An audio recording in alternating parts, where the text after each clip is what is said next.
En algún lugar de estas tierras nació una historia sin autor. Una melodía que solo el alma puede escuchar. Desde el primer aliento hasta el último suspiro, la existencia nos envuelve en su danza incesante. Nacemos, vivimos, amamos, sufrimos y morimos. Un ciclo tan familiar como el sol que sale cada mañana. Pero, ¿eso es todo?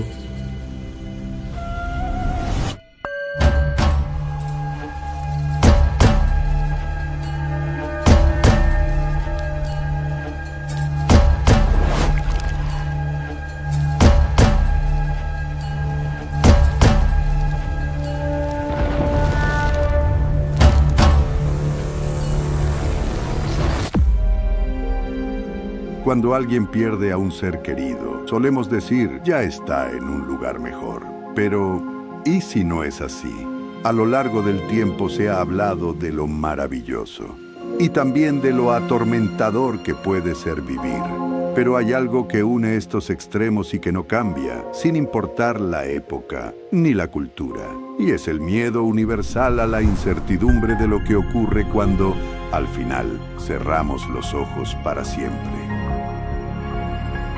Mucho antes de la cruz y del calendario, ya se hablaba de un ciclo, de un viaje que olvidó su origen y nunca encuentra su final. Descenderemos a las raíces de una leyenda milenaria, una cosmovisión donde diferentes seres no solo coexisten en el mismo mundo, también es ese mismo mundo el que los divide en distintos reinos. Cada uno vive atrapado sin saberlo en su propia realidad. Cada uno repite su destino hasta que lo comprende. Un ciclo de deseo, dolor y olvido. Samsara, el laberinto eterno de la vida.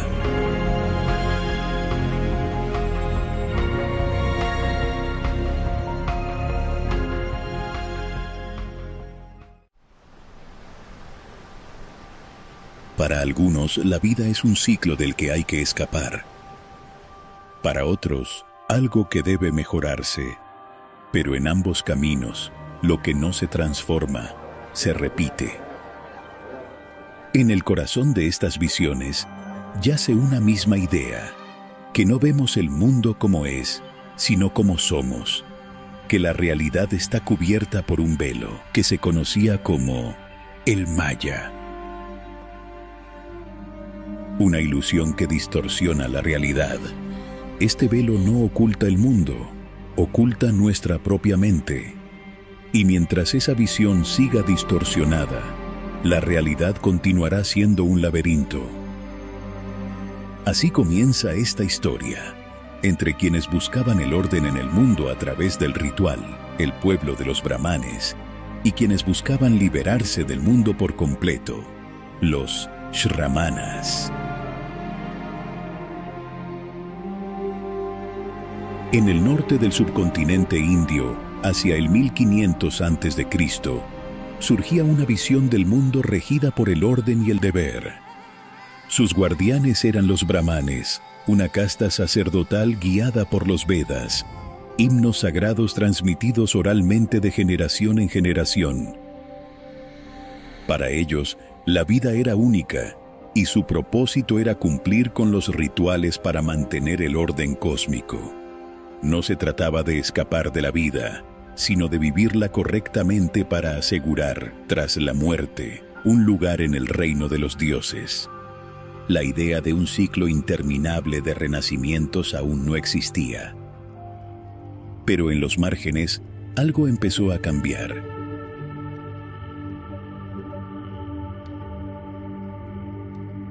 Personas errantes, sin templos ni dioses, comenzaron a rechazar el mundo que los sacerdotes ofrecían. Eran los Shramanas, los renunciantes, y su visión era radical. Ellos no buscaban un mejor lugar en el mundo. Querían salir de él. Para ellos la existencia no era un regalo, era una trampa de sufrimiento. Así se consolidó una nueva palabra: Samsara. El ciclo. y nacería una nueva pregunta.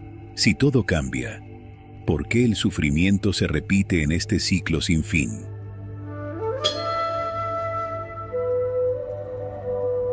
Entre los Shramanas nacería alguien que lo cambiaría todo. Su nombre era Siddhartha Gautama.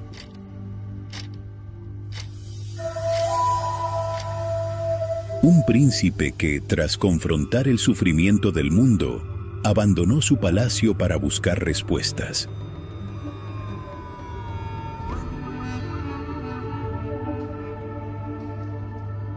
Meditó bajo un árbol durante 49 días. Y cuando despertó, lo hizo como el Buda, el iluminado. A lo que se ha podido concluir es que Buda no inventó el samsara. Vio sus engranajes, comprendió su mecanismo con una claridad absoluta. Vio que nacemos, morimos y volvemos a nacer, no como castigo, sino como consecuencia de no haber entendido. Y habló de ir más allá, de escapar del ciclo y alcanzar el nirvana, que es la liberación total del samsara, a través de un camino basado en lo correcto. Pensamiento correcto, acción correcta, visión correcta. El samsara no es una rueda mágica, es un concepto que nos muestra un mapa de la mente humana. Es la imagen más antigua de un problema moderno.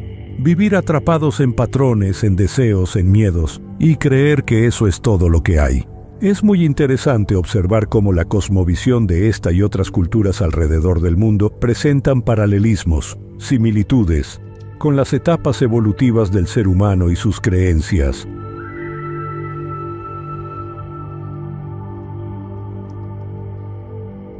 Los Shramanas creían que el ciclo repetitivo de la conciencia es movido por nuestros impulsos más básicos. Cada uno de los 6 mundos del samsara no es un castigo, sino un reflejo de cómo pensamos y de cómo actuamos.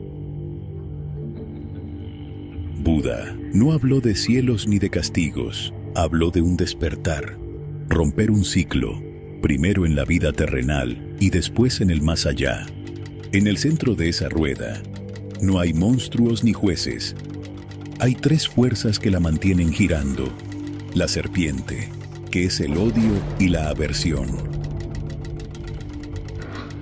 El cerdo, que es la ignorancia. Y el gallo, que es la codicia y el apego. Son estos 3 venenos, actos tan humanos como respirar, los que dan forma desde el núcleo a este concepto de prisión.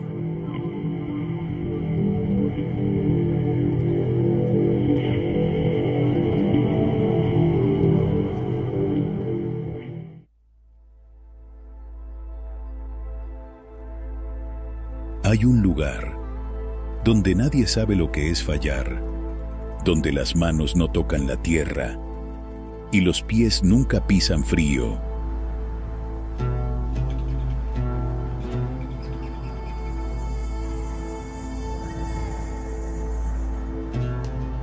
Algunos creen que es el cielo, otros que es la trampa más perfecta jamás creada.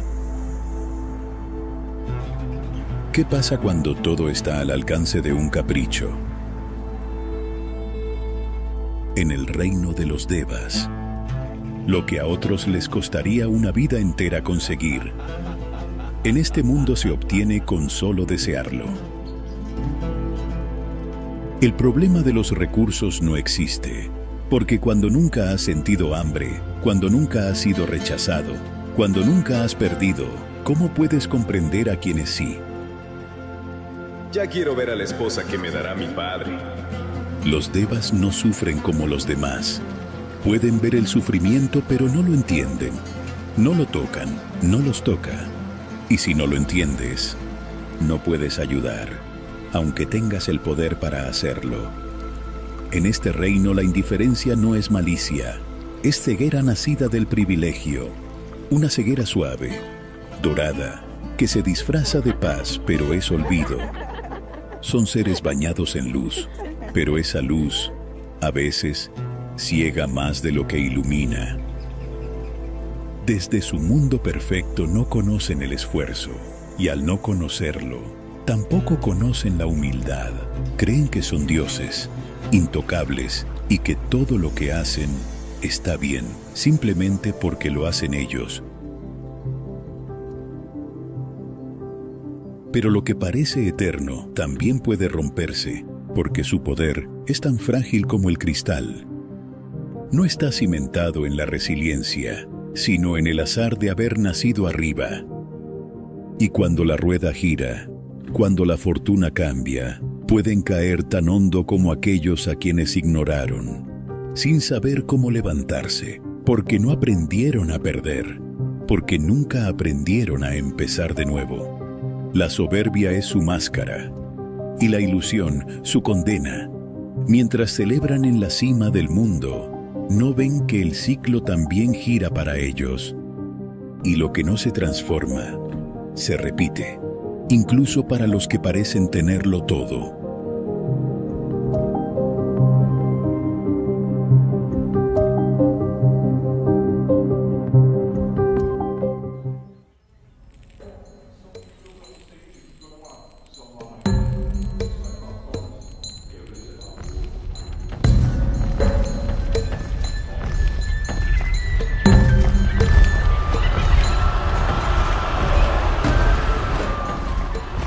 No es el caos lo que temen, sino perder el control del caos.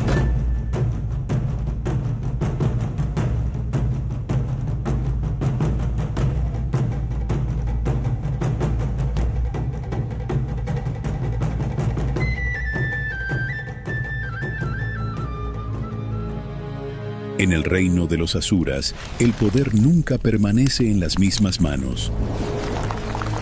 Solo cambia de forma, y quienes lo sostienen solo preparan el terreno para los que vendrán después.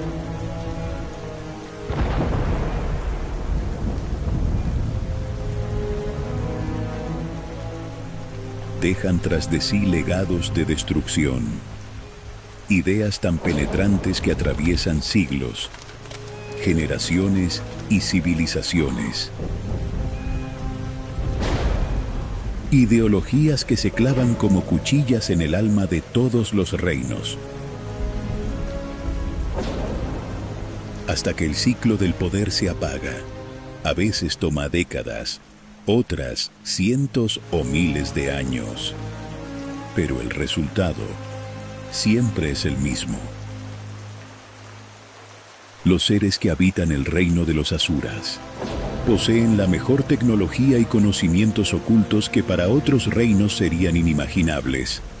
Su inteligencia destaca sobre millones, capaces de resolver cualquier problema y de construir obras que rozan lo imposible.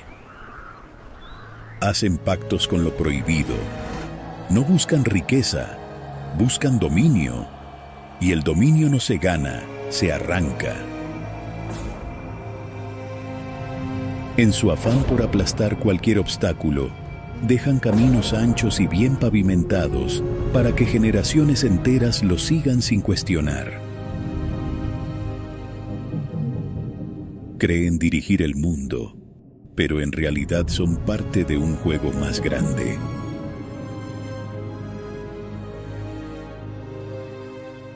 Y cuando ese juego cambia, cuando los reinos se rebelan, cuando sus propios aliados los traicionan, todo se derrumba.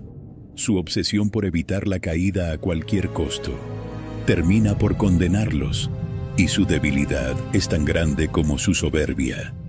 Llegan a tal nivel de poder que son capaces de destruirlo todo, incluso a sí mismos, no por necesidad, sino por no saber compartir, por no aceptar que hay algo más grande que su voluntad. En este reino, el fin siempre justifica los medios. Y la inteligencia, si no tiene alma, se convierte en crueldad. Con la capacidad de un dios y la furia de un demonio, los asuras no gobiernan, aprietan. Y cuando el mundo ya no les responde, también aprietan el gatillo contra sí mismos.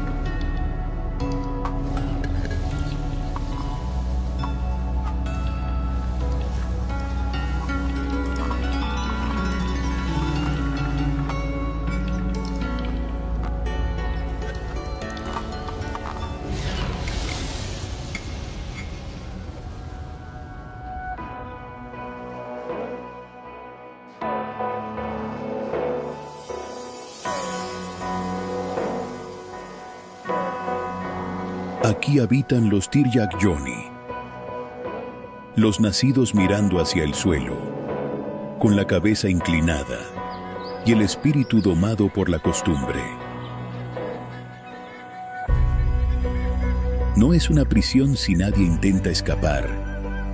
No hay cadenas si todos caminan en círculos por voluntad propia.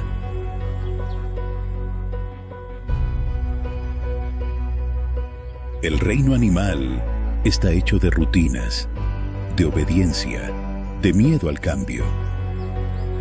Aquí gobierna el instinto.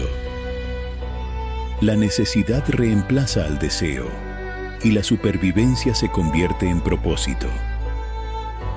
Repiten lo aprendido, imitan sin entender, siguen órdenes sin saber quién las da, viven con miedo a perder, miedo a no encajar, miedo a reconocerse. Se sienten inmerecedores de la abundancia y aunque pueden ver de lejos los reinos más altos, nunca se atreven a subir. El cuerpo manda y la sabiduría no llega con la edad. Este es el reino donde el alma se adormece, donde el alimento llena el estómago, pero no la mente. Pero no todo es sombra. Es también el reino de los nobles, los guerreros, los que madrugan para no fallar. Aquí están las madres que con las manos rotas hicieron pan, los abuelos que no supieron descansar, los padres que aprendieron a amar trabajando, los jóvenes que sueñan con volar, aunque nadie les enseñó a usar las alas. Este es el reino de los olvidados.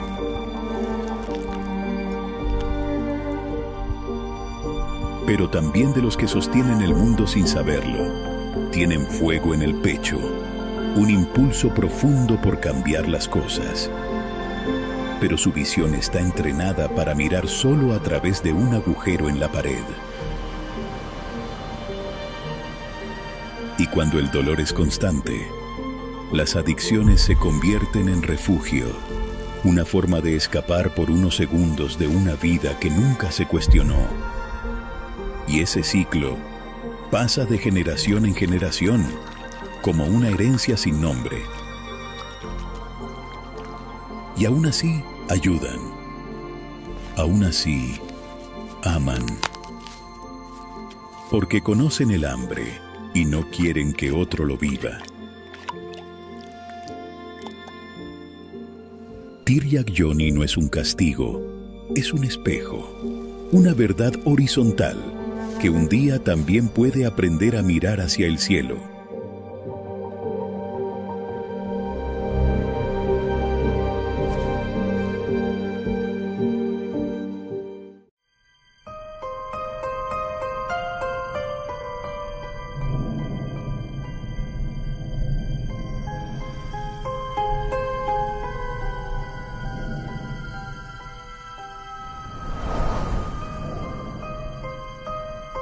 Tienen un hueco que no se llena, un vacío que no está en el estómago,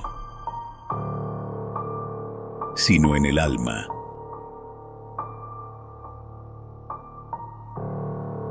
Aquí habitan los pretas, los fantasmas hambrientos, seres atrapados en una búsqueda infinita, no por alimento.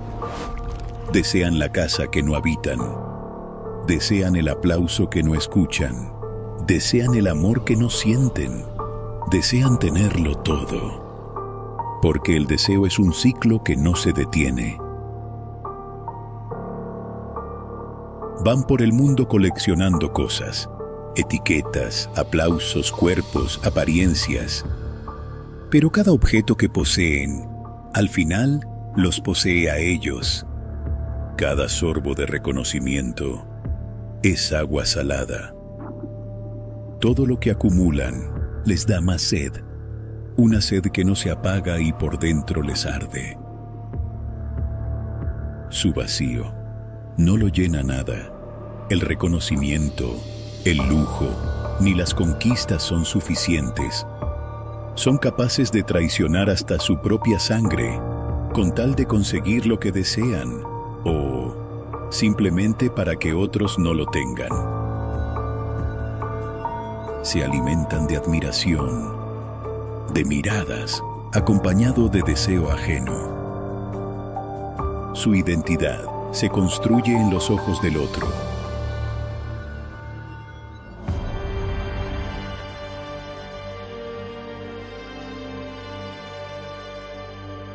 Son prisioneros de la mirada ajena. Un escenario donde nunca son dueños de su propio rostro, y cuando alguien brilla por sí mismo, intentan apagar su luz.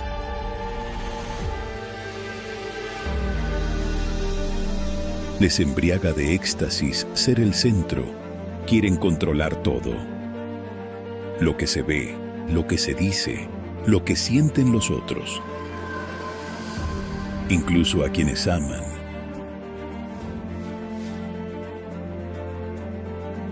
Los seres de este reino creen que valen por lo que muestran, por lo que aparentan, por lo que otros desean de ellos. Y viven en un desfile eterno, donde el disfraz es más importante que la actuación. Y el deseo, más fuerte que el amor. Intentan llenar un pozo sin fondo, un ciclo sin pausa. Y en cada intento pierden un poco más de sí mismos. Porque aquí todo se quiere, pero nada se disfruta. Y mientras más tienen, más vacíos se sienten. Los pretas no son malvados, pero su bondad muchas veces es fingida. No nace del alma, sino de la necesidad de ser aplaudidos.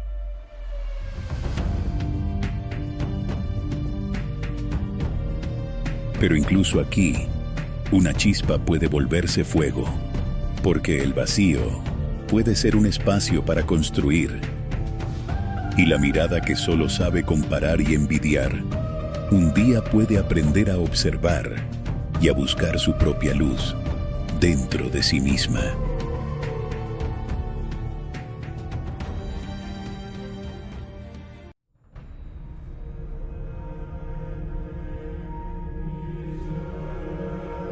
Como el agua que recuerda siempre su camino. En este ciclo, según los antiguos sabios de la India, todo tiene sus propias leyes. Cada acto deja un rastro, cada paso una huella imborrable.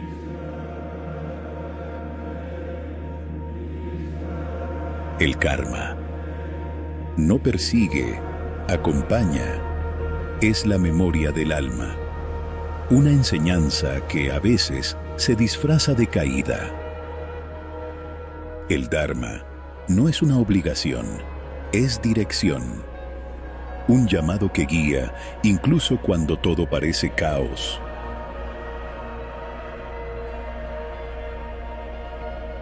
No premia, pero orienta. Nos devuelve las intenciones que alguna vez encendieron luz en nosotros o en otros. Desde una postura lineal, el karma es el daño que haces y el mismo que se regresa. Y el dharma, lo opuesto, el bien que haces, es el mismo que vuelve a ti. Pero los antiguos hindús sugerían algo más profundo, que el karma no era castigo, sino aprendizaje, y que el dharma no era recompensa, sino dirección y propósito.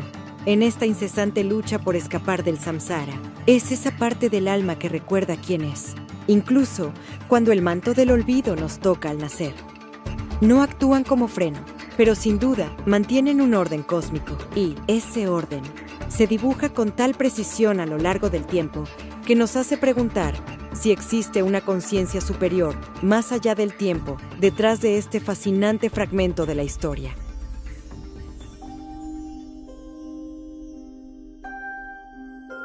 El karma y el dharma actúan en silencio.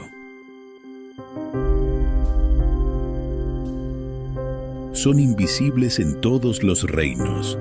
Nadie puede medir el efecto ajeno. Pero estas leyes a veces se ocultan. Son celosas del ojo público. Actúan desde lo invisible. Y justo cuando nadie las espera, devuelven lo que fue sembrado, a su manera y en su momento.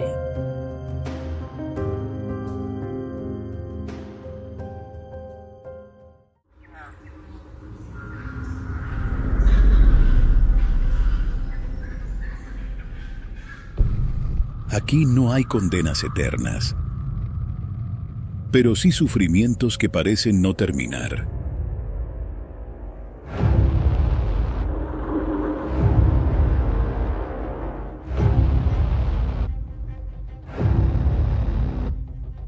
Es el lugar más denso, más cruel y el más desgarrador del ciclo de la existencia. Aquí, el alma, cuando comenzó su experiencia terrenal en el samsara, fue recibida por primera vez, no con amor, sino con crueldad. En este reino, el dolor no cesa porque el alma no conoce otra cosa que el sufrimiento. Es el reino más difícil de trascender, porque los seres que lo habitan están dominados por los placeres del cuerpo, pero jamás por los del alma. Son los depredadores del samsara, seres sin el menor ápice de empatía, ni por ellos mismos, ni por el ciclo natural de la vida. Muchos vienen de reinos elevados.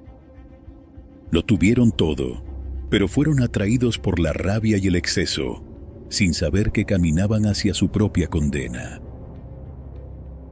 Para quien no sabe observar, este reino se presenta con una fachada seductora, un paraíso de placeres inmediatos, construido a costa de lo ajeno. A sus habitantes no les importa causar el mayor grado de dolor, si con ello obtienen beneficio. Son capaces de lo impensable, sin ningún tipo de remordimiento, sumidos en una locura perpetua. Ven a los seres de otros reinos como platos de comida, como juguetes para sus placeres mundanos. Arrebatan el esfuerzo, matan futuros, roban sueños. Vidas enteras son arrancadas por su ambición y no sienten culpa, solo hambre.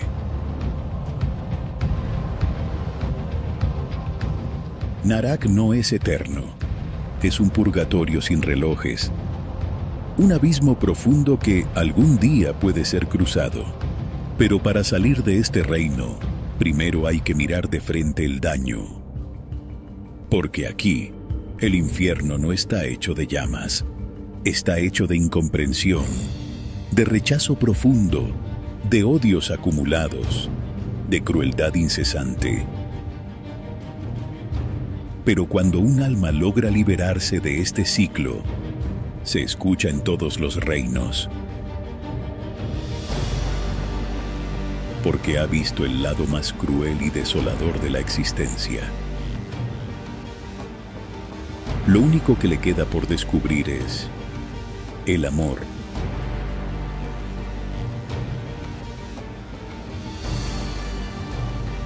Son esos seres los que pueden mover montañas, porque no conocen el miedo.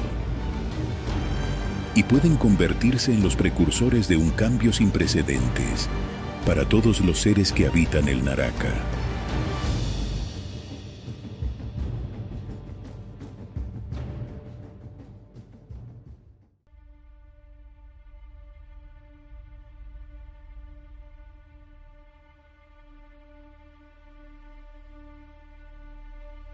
Entre todos los reinos del samsara, hay uno que no es el más alto ni el más bajo, pero sí el más raro.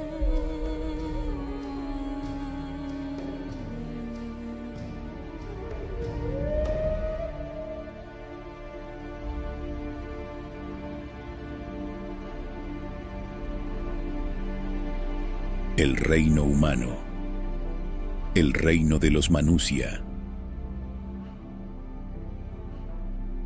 Aquí, el alma no nace inclinada hacia el cielo, ni arrastrada hacia la oscuridad. Aquí, se camina en equilibrio.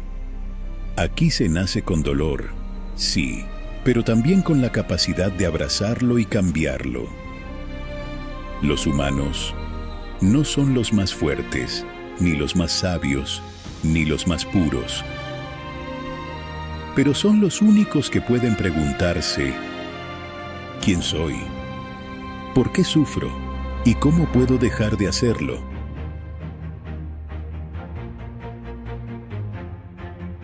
Pueden crear belleza y también caos. Pueden matar, pero también salvar.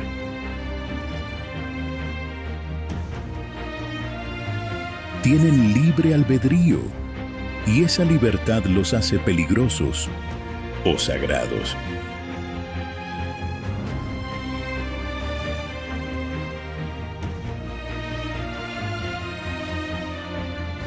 Es el único reino donde la conciencia puede despertar, donde el alma toma perspectiva.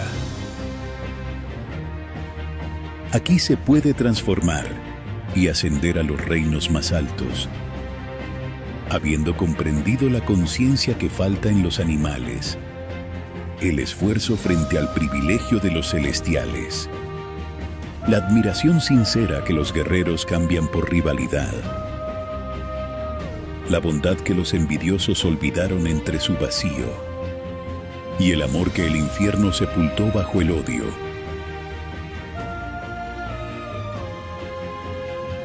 Pero también es el único lugar desde donde se puede descender, caer a lo más profundo, perderse en todos los venenos y aún así tener la posibilidad de levantarse. Porque en el reino humano nada está decidido, todo puede transformarse. Aquí es donde nacen los héroes y los tiranos, donde la ignorancia se puede convertir en sabiduría y la compasión puede cambiar el curso de un mundo. Por eso este reino es tan codiciado, porque aunque parezca frágil, breve o insignificante, contiene la posibilidad más poderosa de todas: la posibilidad de despertar. El ciclo puede terminar aquí, no en los cielos, no en los infiernos, sino en un corazón humano que por fin decide recordar quién es.